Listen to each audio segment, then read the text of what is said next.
حضرت سیدنا ابو اسامہ رضی اللہ تعالی عنہ سے مروی ہے کہ محبوب رب صمد نبی احمد میٹھے محمد صلی اللہ تعالی علیہ وآلہ وسلم نے بقیع غرقد تشریف لا کر دو قبروں کے پاس کھڑے ہو کر ارشاد فرمایا، کیا تم نے فلاں اور فلانا کو، یا فرمایا فلاں فلاں کو دفن کر دیا؟ صحابہ کرام علیہم الرضوان نے عرض کی، جی ہاں یا رسول اللہ صلی اللہ تعالی علیہ وآلہ وسلم۔ بإذن پروردگار غیب کی خبریں دیتے ہوئے ارشاد فرمایا، ابھی ابھی فلاں کو قبر میں بٹھا کر مارا گیا ہے۔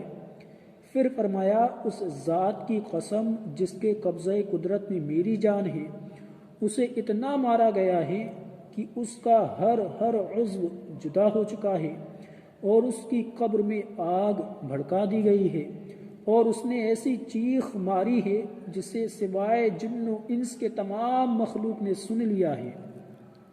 اور اگر تمہارے دلوں میں فساد نہ ہوتا اور تم زیادہ باتیں نہ کرتے تو تم بھی وہ سنتے جو میں سنتا ہوں۔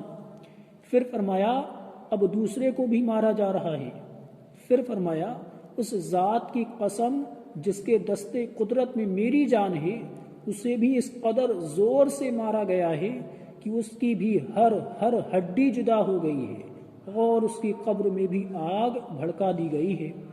اس نے بھی ایسی چیخ ماری ہے جسے جن و انسان کے علاوہ تمام مخلوق نے سن لیا ہے۔ اور اگر تمہارے دلوں میں فساد نہ ہوتا اور تم زیادہ کلام نہ کرتے تو تم بھی وہ سنتے جو میں سنتا ہوں۔ صحابہ کرام علیہم الرضوان نے عرض کی، یا رسول اللہ صلی اللہ تعالی علیہ وآلہ وسلم، ان دونوں کا گناہ کیا ہے؟ ارشاد فرمایا، پہلا پیشاب سے نہیں بچتا تھا، اور دوسرا لوگوں کا گوشت کھاتا یعنی غیبت کرتا تھا۔ مسلمانوں ڈر جاؤ۔ پیارے اسلامی بھائیوں، اس روایت میں غیبت کرنے اور پیشاب سے نہ بچنے والوں کے لیے عبرت کے بے شمار مدنی پھول ہیں۔ پیشاب کر کے جو لوگ پاکی حاصل نہ کر کے بدن اور کپڑے وغیرہ ناپاک کر لیتے ہیں، ان کو بھی ڈر جانا چاہیے۔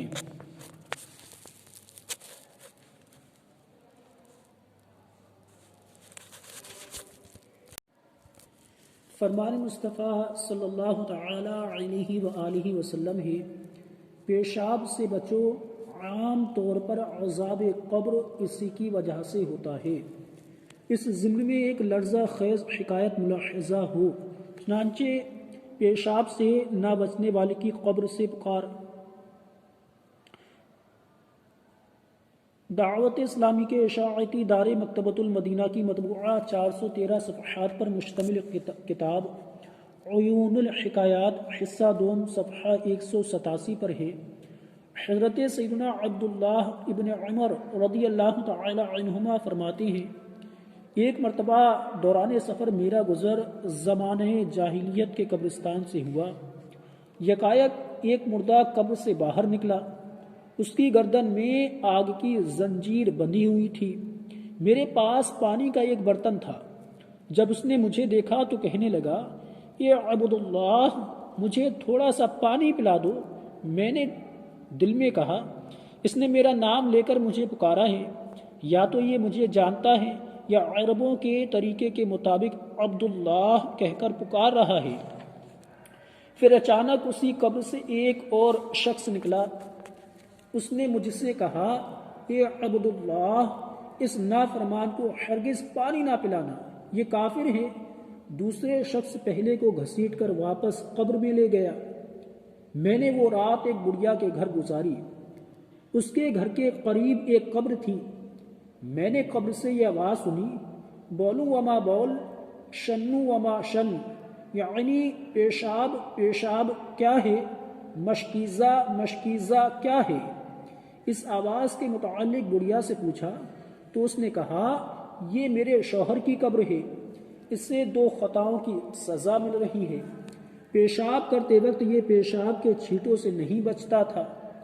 میں اس سے کہتی کہ تجھ پر افسوس، جب اونٹ پیشاب کرتا ہے تو وہ بھی اپنے پاؤں کشادہ کر کے چھینٹوں سے بچتا ہے، لیکن تو اس معاملے میں بالکل بھی احتیاط نہیں کرتا۔ میرا شوہر میری ان باتوں پر کوئی توجہ نہ دیتا۔ پھر یہ مر گیا تو مرنے کے بعد سے آج تک اس کی قبر سے روزانہ اسی طرح کی آوازیں آتی ہیں۔ میں نے پوچھا شنو وما شن، یعنی مشکیزہ مشکیزہ کیا ہے؟ اس آواز آنے کا کیا مقصد ہے؟ بڑھیا نے کہا ایک مرتبہ اس کے پاس ایک پیاسا شخص آیا، اس نے پانی مانگا تو اس نے اس کو پریشان کرنے کے لیے خالی مشکیزے کی طرف اشارہ کرتے ہوئے کہا جاؤ اس مشکیزے سے پانی پی لو۔ وہ پیاسا بے تابانہ مشکیزے کی طرف لپکا، جب اٹھایا تو اسے خالی پایا۔ پیاس کی شدت سے وہ بے ہوش ہو کر گر گیا اور اس کی موت واقع ہو گئی۔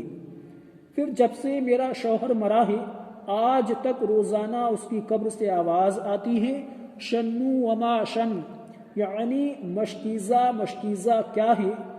حضرت سیدنا عبداللہ ابن عمر رضی اللہ تعالی عنہما فرماتے ہیں میں نے رسول اللہ صلی اللہ تعالی علیہ وآلہ وسلم کی بارگاہ بے کس پناہ میں حاضر ہو کر سارا واقعہ عرض کیا تو سرکار علی بکار مدینے کے تاجدار صلی اللہ تعالی علیہ وآلہ وسلم نے تنہا سفر کرنے سے منع فرما دیا۔